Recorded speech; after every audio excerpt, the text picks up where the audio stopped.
Good morning. It's been a while. It's been about a year, but I'm back. Moved into a new office. Got lots of new projects. I'll talk about those later. Today, I wanted to talk to you about a paper that came across my desk. It's interesting in the questions that it raises. So let's dive right into this. Today's paper, we're talking about the effect of 222 nanometer UVC on healthy volunteer skin, a pilot study. Interesting, many medical journals summarize the entire paper right on the first page. So here we go. Frequent topical antiseptics used on hands. So this is about hand washing. Okay, good, hands. And there's been a number of papers in the literature talking about using 222 nanometer ultraviolet for hand disinfection. Beautiful. So these guys use a sterile A disinfectant source, just one. So this is one commercially available source to disinfect skin. They measure 4 skin types on healthy volunteers. They measure their minimal erythema dose. Okay, good, some results. And the conclusion of the study is the source showed erythemogenic or CPD potential at lower doses than those required to reach the reported threshold bacteriostatic effect. So what do we have here?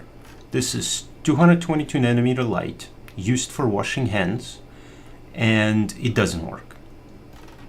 You have erythema, you have skin inflammation below the dose required to disinfect. Well, we can close this paper now, ignore the rest of the pages.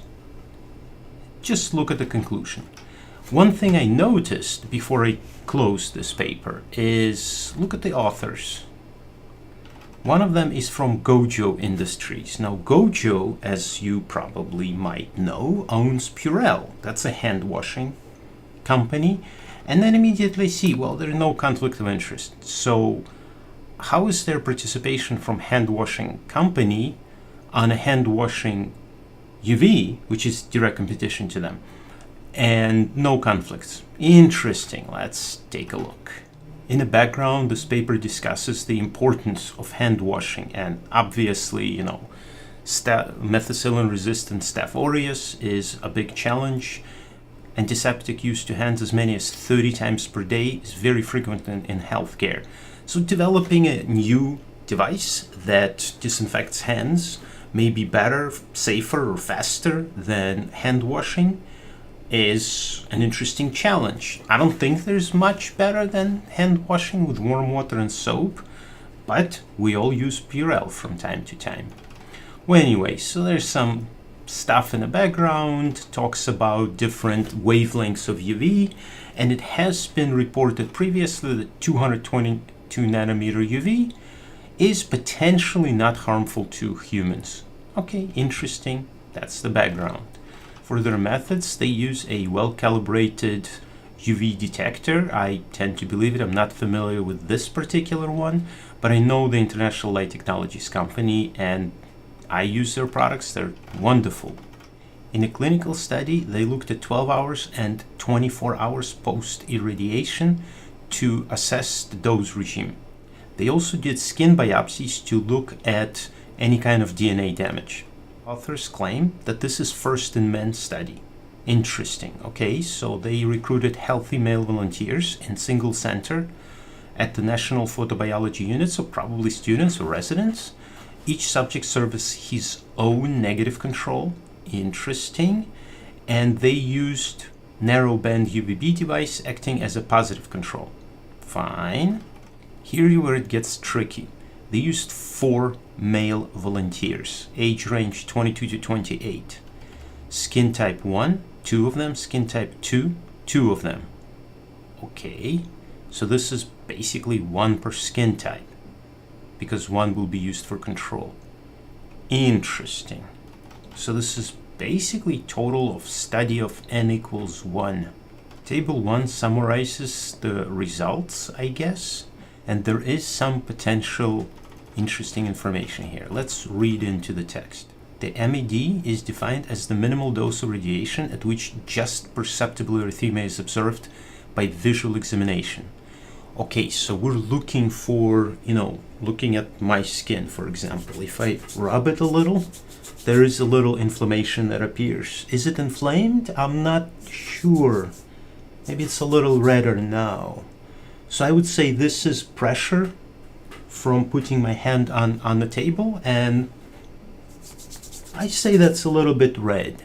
So this is highly subjective analysis of 4 people of 2 different skin types treated by 2 different devices. So it's basically 1 skin type per device. Interesting. This visual observation was carried out 12 hours and 24 hours later.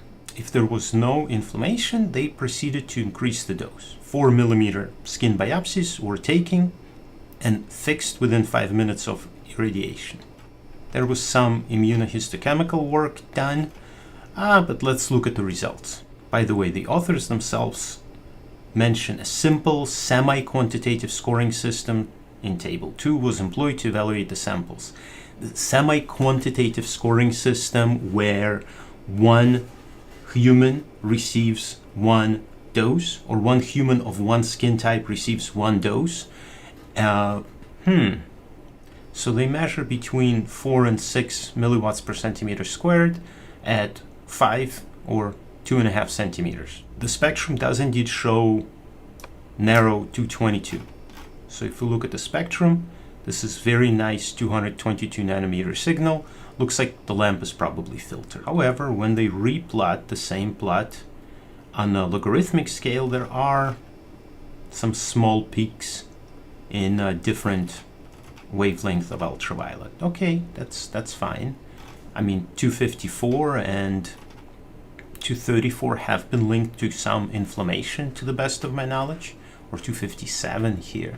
So potentially inflammation is due to that, and if it's filtered out, there will be less, but still. Take a look at this.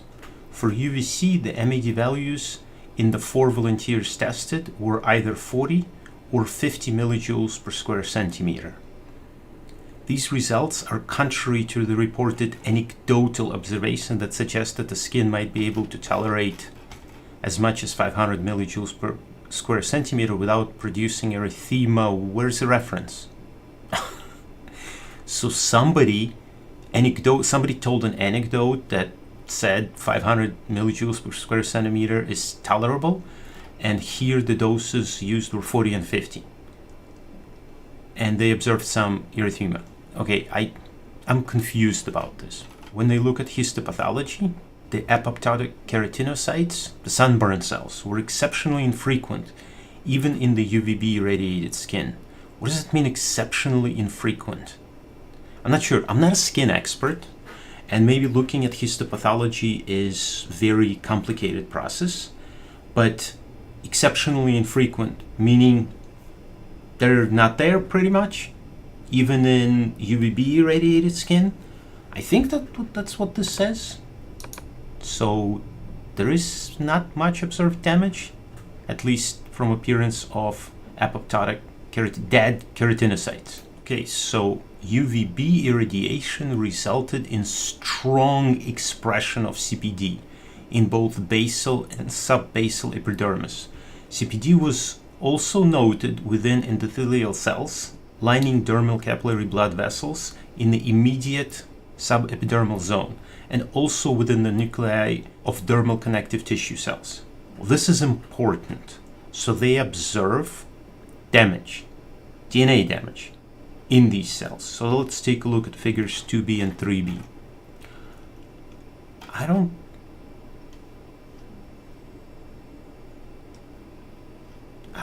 see much difference. So this is no treatment, this is UVB, and this is UVC.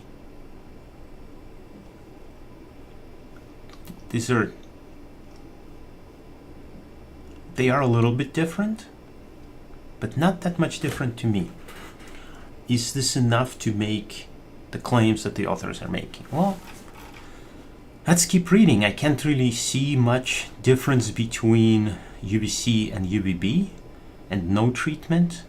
UVB, clearly there's some darker areas, which I believe the authors call this CPD. difference between UVC and no treatment. By the way, the red text is text I added. So are the yellow highlights. Yeah, sorry. Should have mentioned that earlier. Well, look at the caption. The cyclobutane pyrimidine dimers, the CPDs, occur throughout epidermis as shown by intensity brown staining nuclei. Examples arrowed. Do you see any arrows? I don't see any arrows. So there's nothing to show, or they forgot to add arrows. I'm not sure. Let's look at this journal. What is this journal? Photodermatology, Photoimmunology, Photomedicine, 2015. Well, I happen to have looked it up. All right.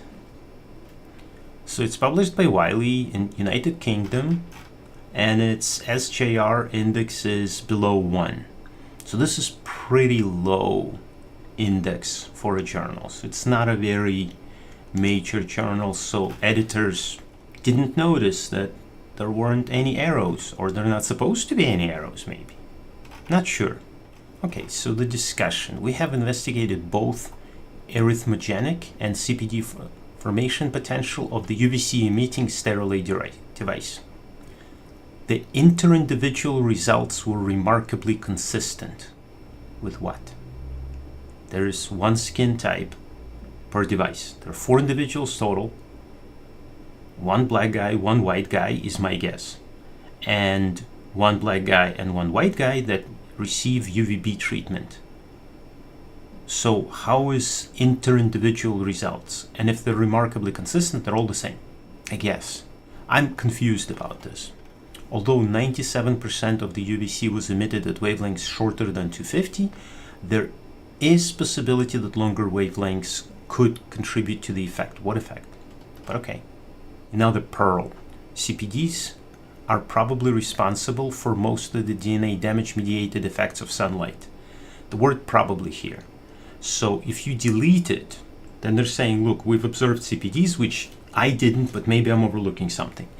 So we observe CPDs and they are responsible for DNA damage. So that's a conclusion one might draw, but the probably here is quite questionable. No reference, so this is a claim the authors are making alone and only in this paper. Let's keep reading, we're almost done. These data, when combined, suggest that not only is erythema inducible using the UVC emitting sterile ray, but also the DNA damage in the form of skin cancer associated CPDs has also been induced. These events are occurring at steroid dosage levels below the threshold of bacteriostatic, bactericidal effect, suggesting that frequent, several times daily, use of sterile radiation is unlikely to be tolerated as a non-chemical antiseptic for human skin. Fabulous. And the cherry on this cake are the acknowledgments. The authors also wish to thank Gojo Industries for financially supporting the study and providing the sterile ray device. Well, we read this together. So at the very beginning, we almost made a conclusion that the source showed an arrhythmogenic or CPD potential at lower doses than those required to reach the reported threshold bacteriostatic effect. So if we didn't read any further, we could have stuck to the conclusion that 222 nanometer light has a potential to cause skin cancer and other major problems. But when we looked at the paper, it was only 4 patients, and each one put into their own study. So it's really study n equals 1. You know, sometimes I get asked how I evaluate papers. This is how. It's published. It's accepted. It's in a peer-reviewed journal. But the journal ranking isn't the highest, which is a little bit of a question to me. Also, the study itself raises more questions than it does answers. The reason I wanted to share this with you is first to say hi, I'm back. I'll try to do these more often now that I'm fully moved into the new office. And also to point out the fact that even if it's written in a paper, in a peer-reviewed journal, if I say something on YouTube don't blindly trust. Do your own fact checking. Until next time, peace.